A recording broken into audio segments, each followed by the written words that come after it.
Hello, I'm Dr. William Schlosser, Washington State University, School of the Environment. This is my classroom. That as I talk about this ecological niche, I'm really bringing out the ideas of adaptations of the species. This is a little brown moth sitting down on the ground and asking himself, does he blend? Because that is who his predators are. How do they come in to make selection to eat a lunch? Yeah, that is the idea of all these species, folks. I want you to really pick on those ideas, conceptualize what their differences are. Ask yourself the tough one. How did they get that difference? What was the genetic selection criteria that said, now you get to survive and the other one does not? We talked about that with the moths. We talked about it with a lot of other species. Just know, as you keep walking through, I'm going to bring you over here. This is on the Olympic Peninsula, Washington State, so over on the Quinault Indian Reservation. This is just upriver of the reservation itself of Lake Quinault.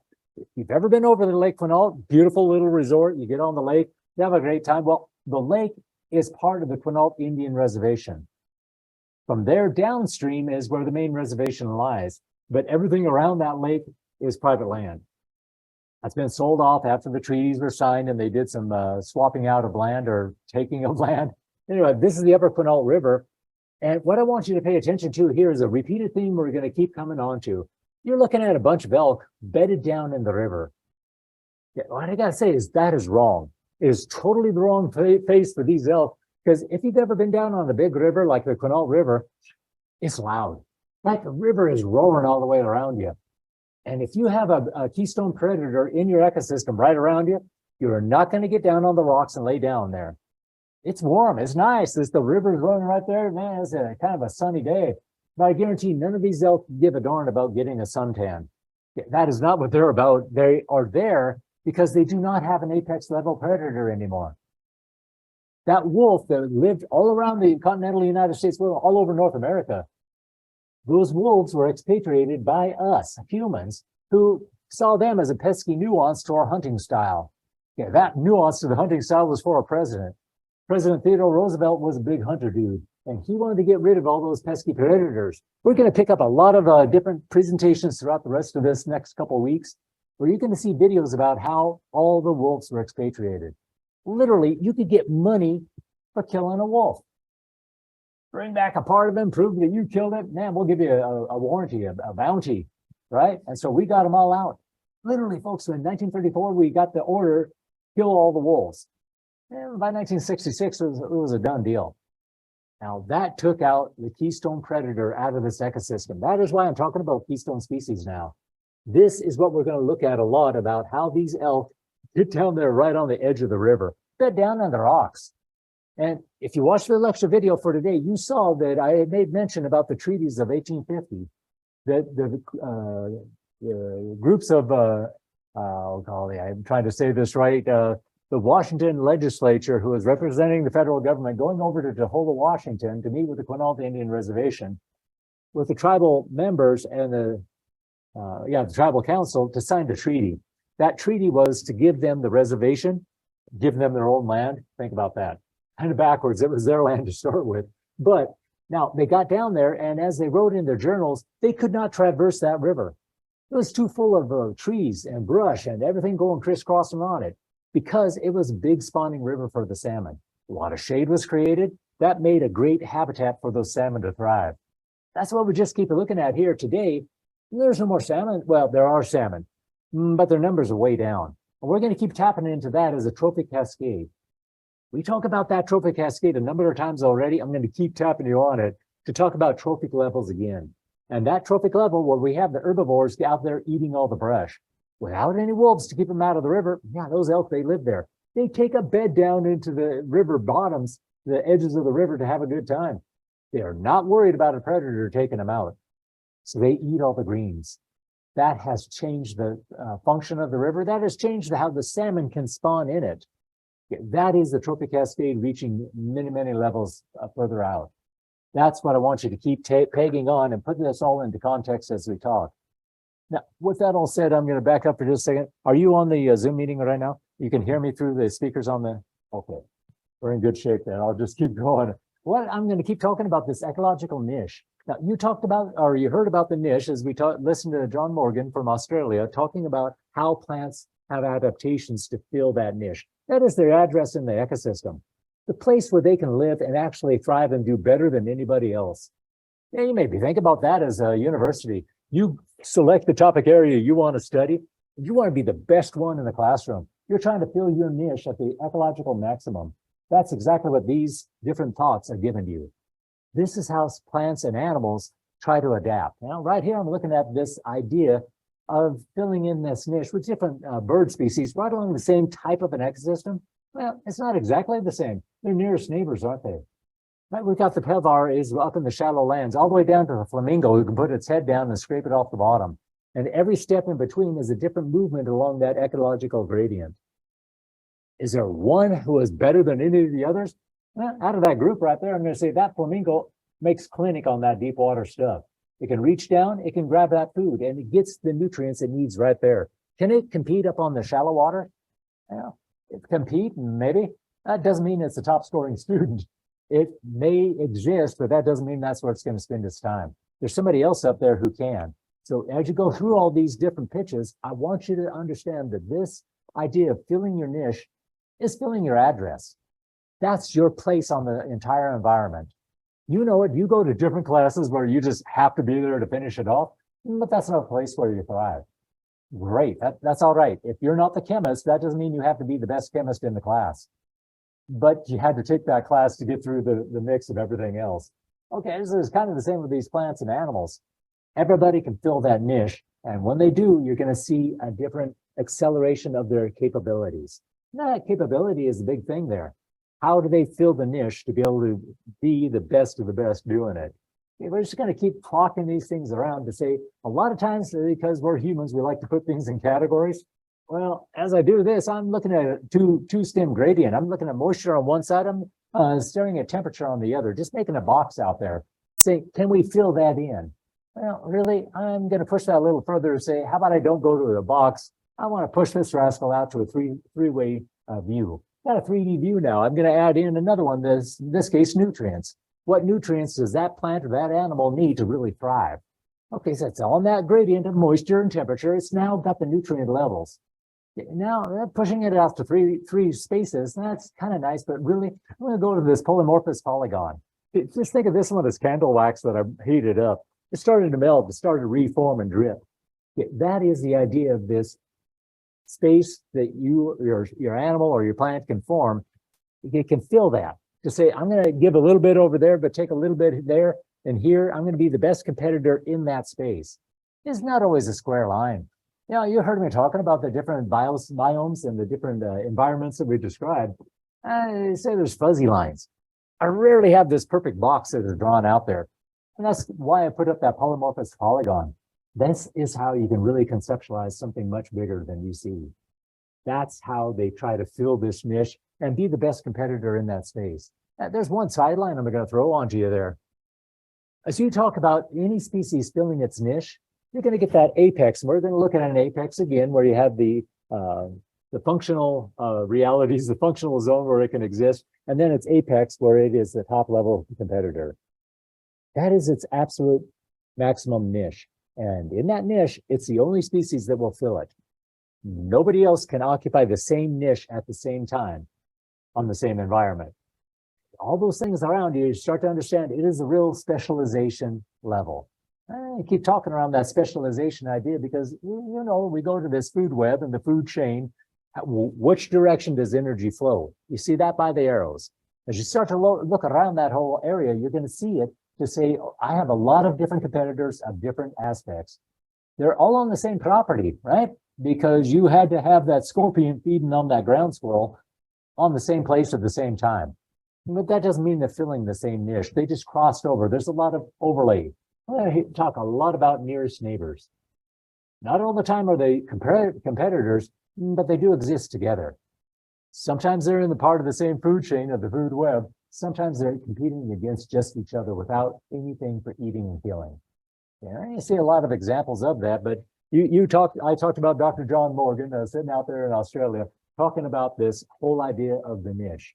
Watch that video. It's not too long, right? but he does a very good job of walking up out of the bottom of the river to the top, where he lost one tree fern and gained more popularity of the other one. So that is a good definition of what that niche looks like. You know, I keep going around this whole idea, and I'm going to keep using different terms, different phrases. Just understand, we're going to put this in terms of the ecological niche. The definition of that then is going to really tie in this abiotic and biotic components together. And a lot of this is all about the biotic nature in response to what happened abiotically. It's the same thing that I talk about everything through class, right? We walked in here and started talking about Pangea. Where did our nutrients come from? Literally, it was there about 5.6 billion years, no, 1.2 billion years ago, as things started to break apart on Pangea. They delivered here. Now, those nutrients are still there. They're still available for our plants to grab. That is how this ecological niche is really brought into reality. That you got to keep it in your mind that when you see that animal, that critter that you like to follow around, you got to understand it can't live everywhere. There's no way you're going to do that to say that animal, now I want to have it there, I want to have it there. And we've done that, haven't we, as humans? We've taken animals from one continent all the way to another one, released them and said, now we got that beautiful animal running around here too. And we have a word for that, no. Invasive species. Yeah, we have some of that up at Kamiak Butte all around Eastern Washington, where these invasive species develop their niche placement in a different ecosystem completely. And then we dropped them into a brand new novel environment. We released them because they were pretty. We wanted to see them running around. But here we have a real problem with that because they didn't evolve here naturally. We just transplanted them, right? Now that gives a whole nother realm of problems or challenges for us to try to face. That's what I want you to pick out this entire time with the genetic selection. Now that video that I dropped up there, it's in the videos of the week at the bottom of the set for this week. But this is all about genetic selections and why this matters. Now I want you to go over those bubbles coming down the side of the screen on the left and to think about the progeny at the very apex of that list. It starts to come down. You have offspring that are born. And I brought out this a number of times. I'll say it again about genetic mutations. That genetic mutation area is exactly where changes are introduced into the populations. Because when you got a mom and dad getting together and they make a baby, that baby has genetic mutations in it. I've talked about this one before, that every human has about 4 genetic mutations in you. Some of them are obvious. Some of them are just happenstance weird. I talk about it in the lecture video about my wife. They're born with an extra finger. So at birth, they just trimmed it off, cut off that extra finger and it was done. And it grew over and now nobody ever can see that there was 1/6 on this hand. Okay, did that change her genetic makeup? Nope. It's still in there, and none of the kids came out with 6 fingers too. So it was a recessive trait, one that now we can say, well, I didn't have that recessive trait either because 2 recessives makes the dominant. And it wasn't realized. None of the kids have those 6 fingers.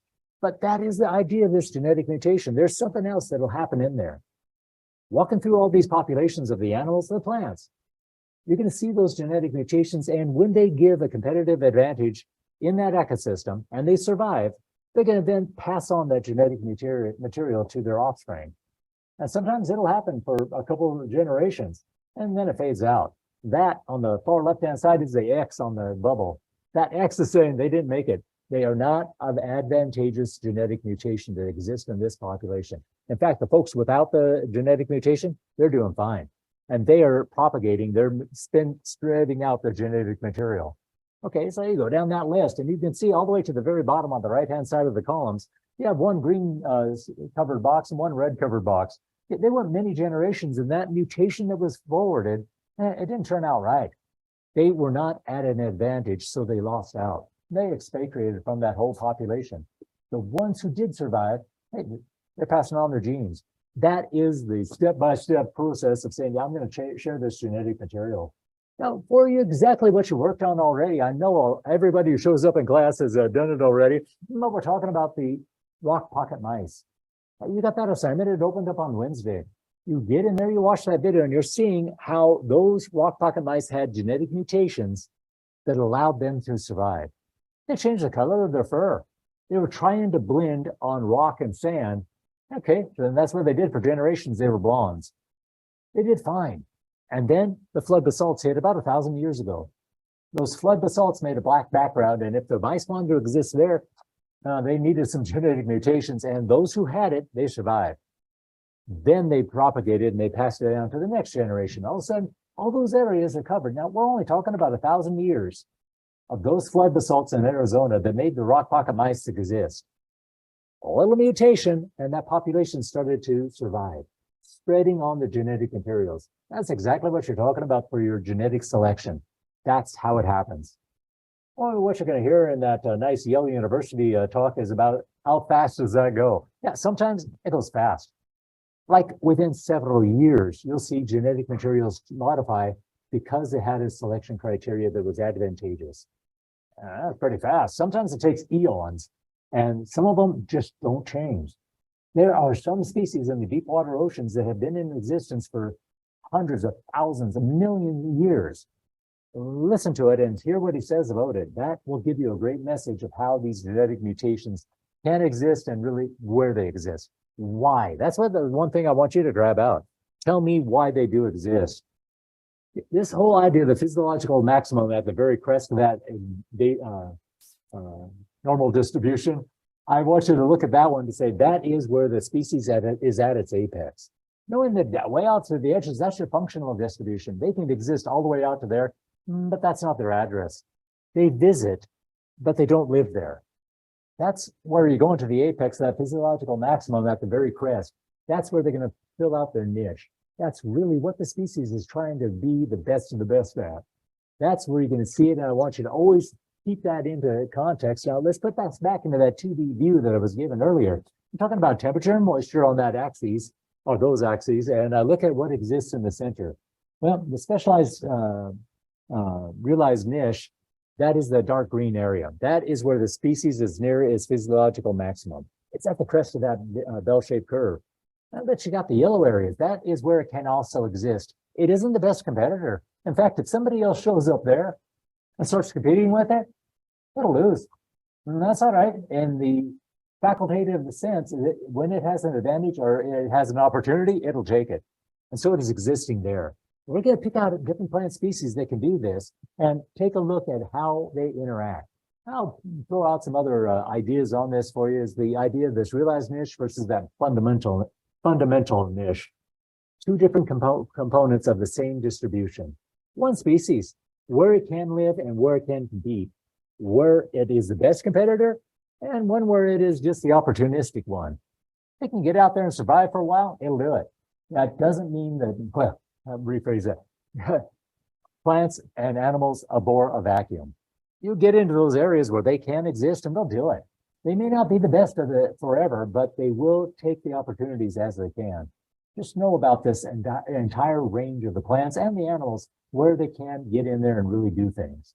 I'm going to throw this around with the good examples. The Secataro cactus, I talk about Arizona quite a bit, but this is one where you're going to look at what those species can tolerate for dryness, for timing, for precipitation. Well, that's dryness, isn't it? But for their habitat where they can thrive.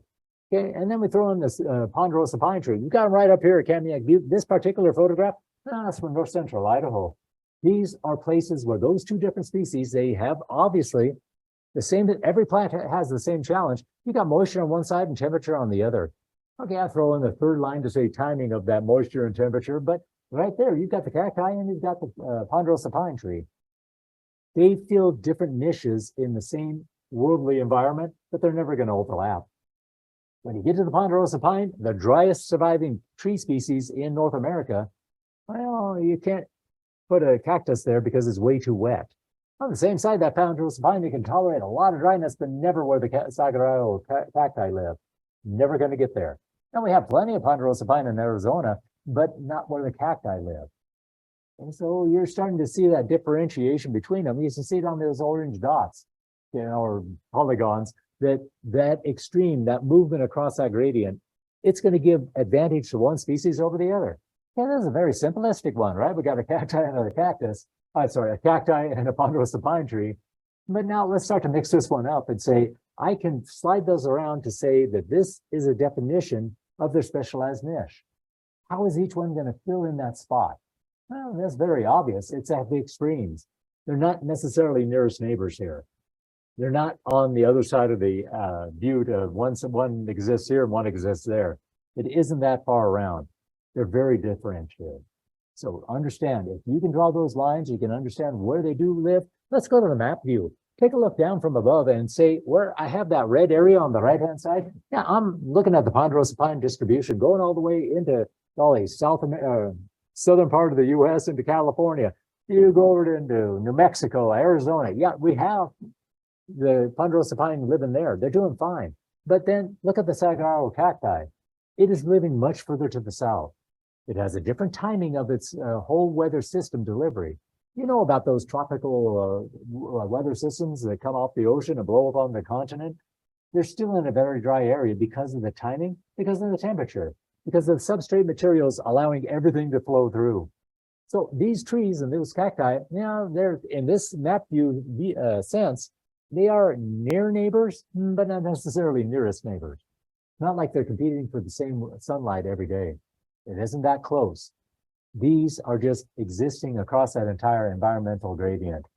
What you're going to find is that when you start to graph out these facultative population zones, these places where the animals can exist, well, here I have those different bell-shaped curves, these showing that entire range of how much they can tolerate and then where they do thrive, right at the apex of that list. All of this, these diagrams, these charts, I want you to always put in, when you start talking about the idea of the niche, that kind of a description. What can they tolerate at the extremes and where do they really thrive at the apex?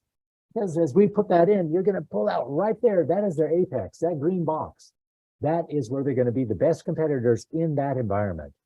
It's going to have a place. It's going to have a time. It's going to have moisture and temperature, nutrients. You know, throw out that polymorphous polygon over and over again.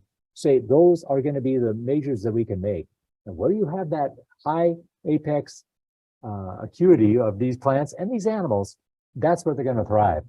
And by the way, no two plants, no two animals can exist at the same maximum at the same time. You're always going to have one that's going to outcompete the other one. Just going to get down to one. Now you'll have competitors. For instance, up at Kamiak Butte, we have ocean spray and ninebark. On the north-facing aspects, they're living side by side. We would say, well, they're good compatriots, right? They live together. They're competitors. There's going to be one that is a better competitor on the microsite than the next one over. You're going to keep picking that one out as we see them.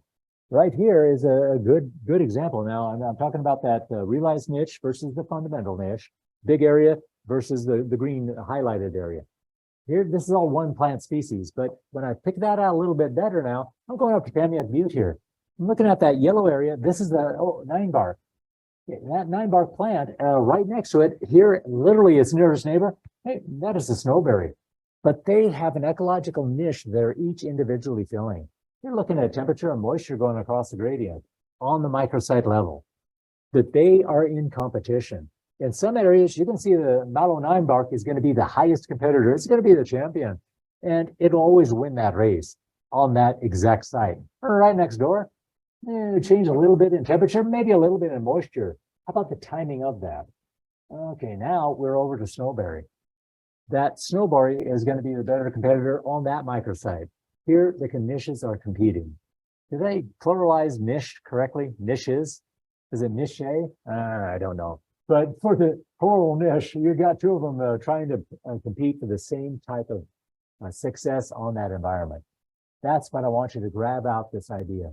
There's going to be a winner in that apex of the competitions. I can push this one around too for the trees. Now, I talk a lot about the trees up at Kamiak Butte. As I go over to the A, that is my ponderosa pine. That ponderosa pine, you can take the driest sites in North America for the trees where the trees can live. Not so dry as there are cacti, not that far over, but it can exist and thrive in those extreme environments. You go over a little bit and you're over to Douglas fir. Okay, that Douglas fir, it is going to be a compatriot with both the ponderosa pine and the western larch. Each one has a different fundamental niche of where it can thrive, where it is the best competitor. But they're all going to have compatriots where they exist on the same sites. That's a big thing for you to take around there. Just because I have 3 different species of Kamiak Butte, these 3 right here, well, it doesn't mean that they are all in competition to say one is going to dominate at the expense of all the others, except ponderosa pine. Because when you get to that drier site, Douglas fir can't do it. Western larch, forget about it. But the ponderosa pine can. That doesn't mean that's where the biggest ponderosa pine are found. In fact, that's kind of a fun thing to conceptualize there. As I look at that idea of the ponderosa pine, it can thrive on the south-facing aspect of Kamiak Butte. It can live on the north-facing aspect. And what we're going to find out in just a couple of weeks when we do the virtual field trip, you're going to get up there and measure the ponderosa pine virtually at Kamiak Butte. You're going to use it to calculate how many trees per acre that is, what their distribution, their height, their diameter. Well, those are good measures, but those ponderosa pine on the north-facing aspect, even though the habitat is better for them, they're not the biggest trees. Those are the biggest ponderosa pine on Kamiak Butte, but they're not the biggest trees in the population. You've got to go over to the Douglas fir, maybe over to the western larch to find out that they are bigger trees in that competitive environment, or a little bit closer to their realized functional niche. That's where the Douglas fir, that's where the western larch can live. But again, they're not the biggest trees in that little microsite population that we sample. Just put this into the context, they will overlap. And that overlapping is absolutely fine. Fishing hawks, such as the black-collared hawk, launch themselves from a branch in search of prey. The snail kite has better weapons due to a long curved beak. But when fish are scarce, the black-collared will also look for snails, detecting the slight wave on the water originated by the invertebrate.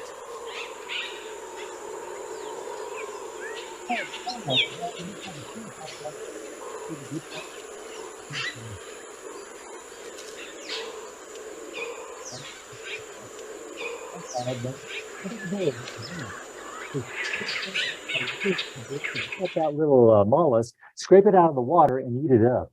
Now, of all the birds I'm looking at, though, that snail kite, I'm looking at the red-tailed hawk. This gives me a great time to define what is the difference between the coverage of those niches. Because on one hand, I have the red-tailed hawk as a generalist. Think about that one. Species that are a generalist means that they can exist in a broad range of habitats and still thrive.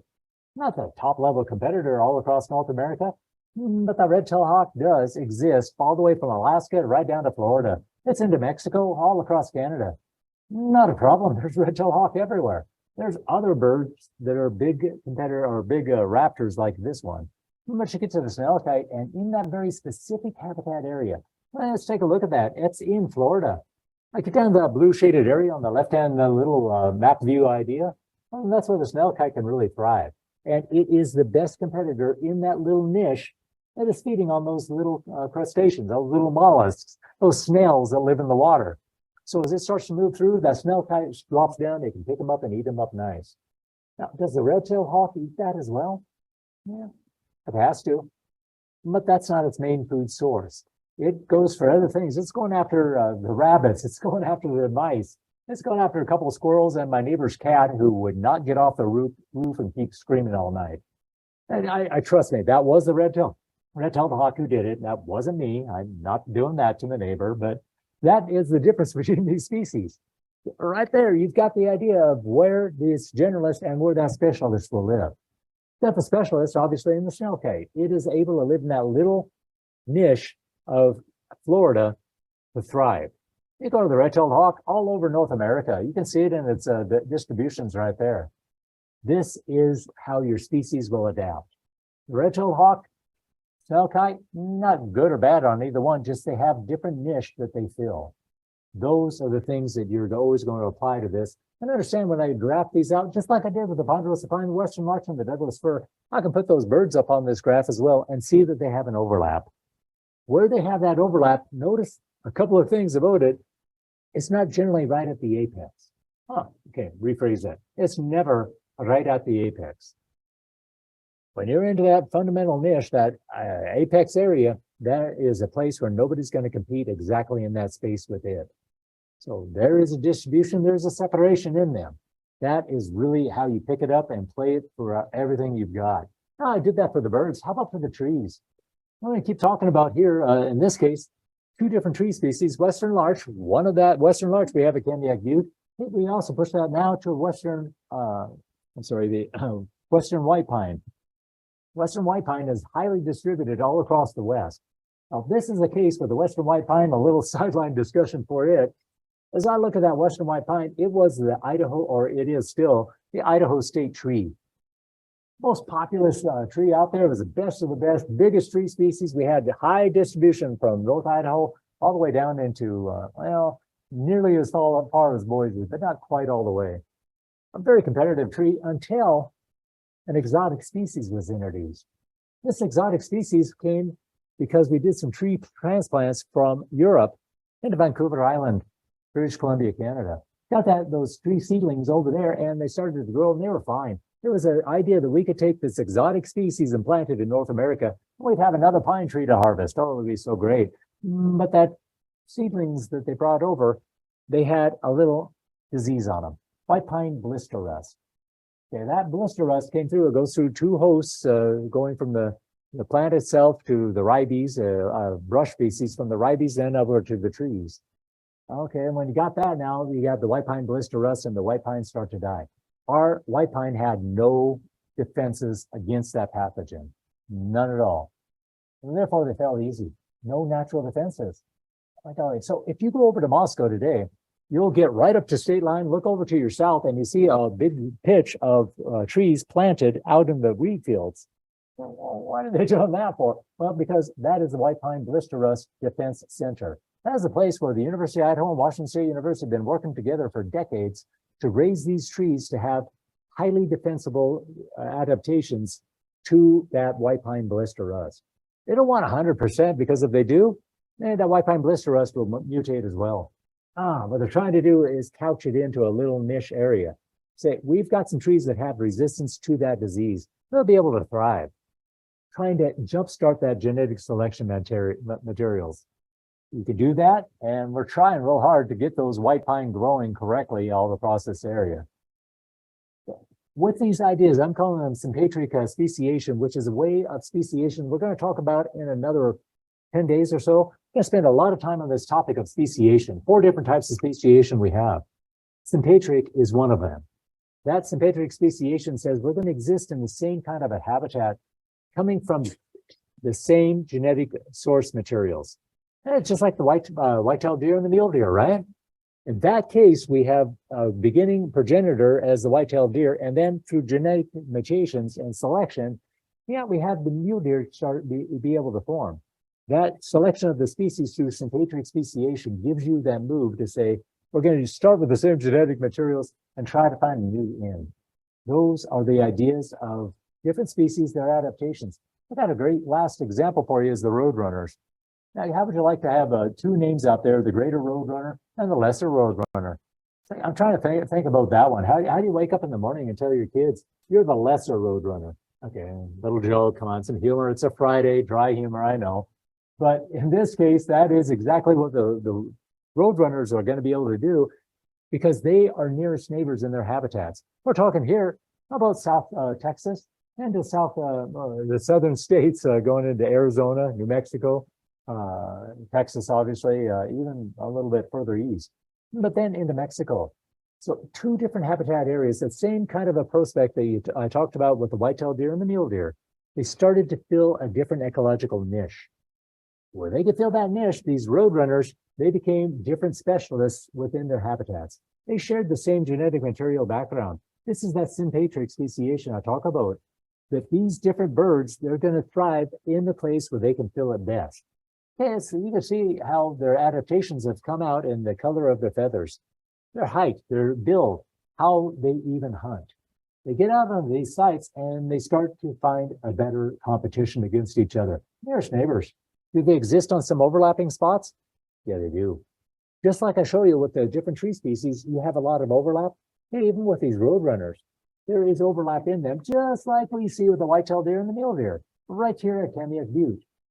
They exist on the exact same populations as competitors against each other. So these are just the simple roadrunners. Whenever I say that, I throw in cartoons about Wile E. Coyote and the roadrunner and jumping off a ton of bricks on top. But okay, I kept them out this time just to mention I gave it. You can see their overlap here, where they exist. Now you got the greater roadrunner sitting there in purple up there in the North America or United States area of the continent, getting into Mexico to the lesser roadrunner. Those are just where their habitats really thrive. Now, could you tell me that you have greater roadrunner leading even further to the south? Yeah, you could. But that isn't where they're going to go to thrive and be the biggest competitors and the most successful participants all across that ecosystem. Just know this is where they come on, this is where they can be, and really how they're all going to interact. Because I want you to go up there and look now from an ecology standpoint. You can land out there and what do? We're dealing with birds here, right? You're going to start by looking at the plants. Where do they get the nutrients to be able to live? Okay, as I'm looking at this one now, this is the lesser roadrunner, so I'm further south into Mexico. I'm looking at more arid. There's more of the cacti living out there. It's broken, fractured substrate materials. That means they have a lot more movement to move around on the ground. Is that repetitive again? Movement for movement? Okay, they have a lot of space for movement on the ground level.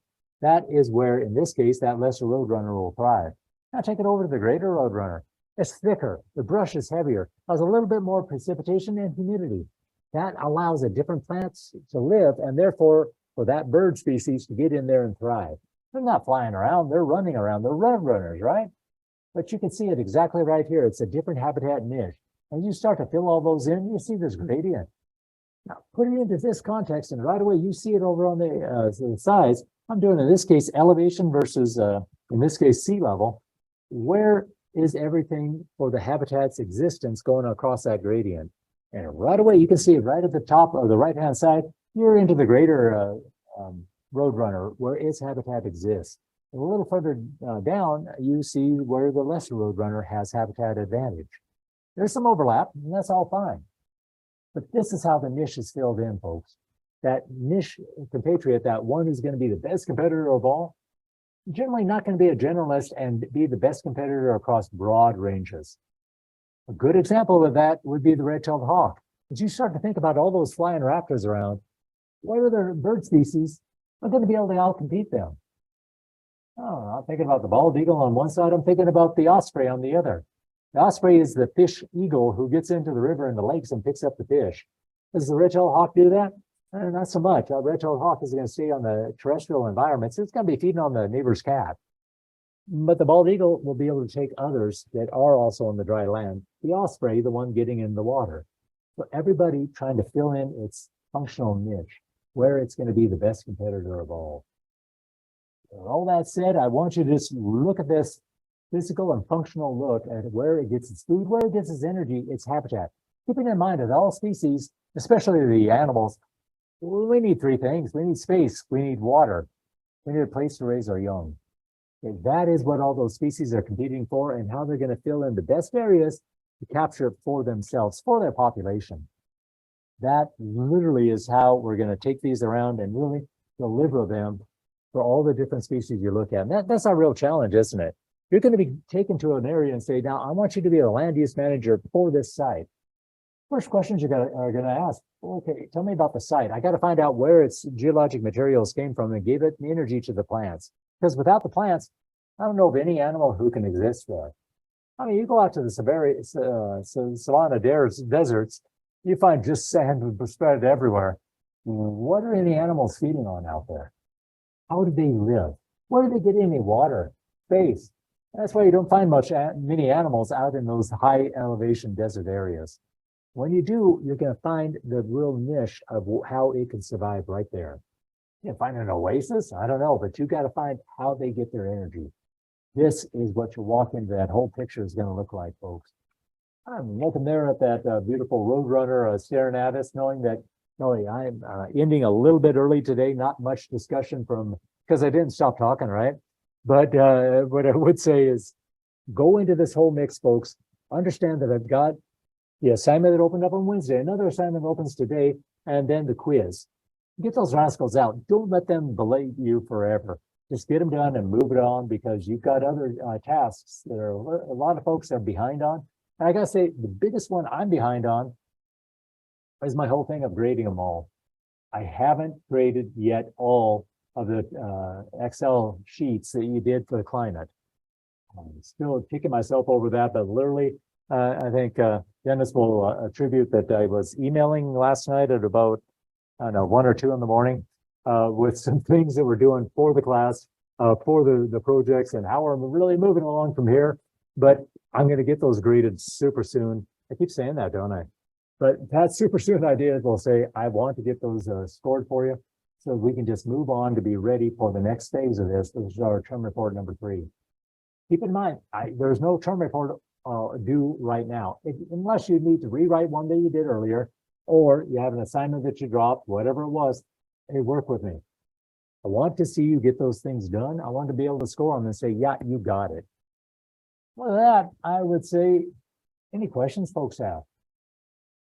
Ideas, comments? Dennis, what are we missing here? We're missing a lot of people. No. They are missing us because everybody who showed up here, they are game on. I'm totally good for you guys. I see you. I can't remember all your names, but you know that about Dr. Bill. And I would say you guys are in great shape. I want you to have a great weekend too. Get these little tasks done and be ready to come back next week with another series of videos to watch before coming into class. This is good stuff, folks. I guarantee you're going to keep using this kind of an approach.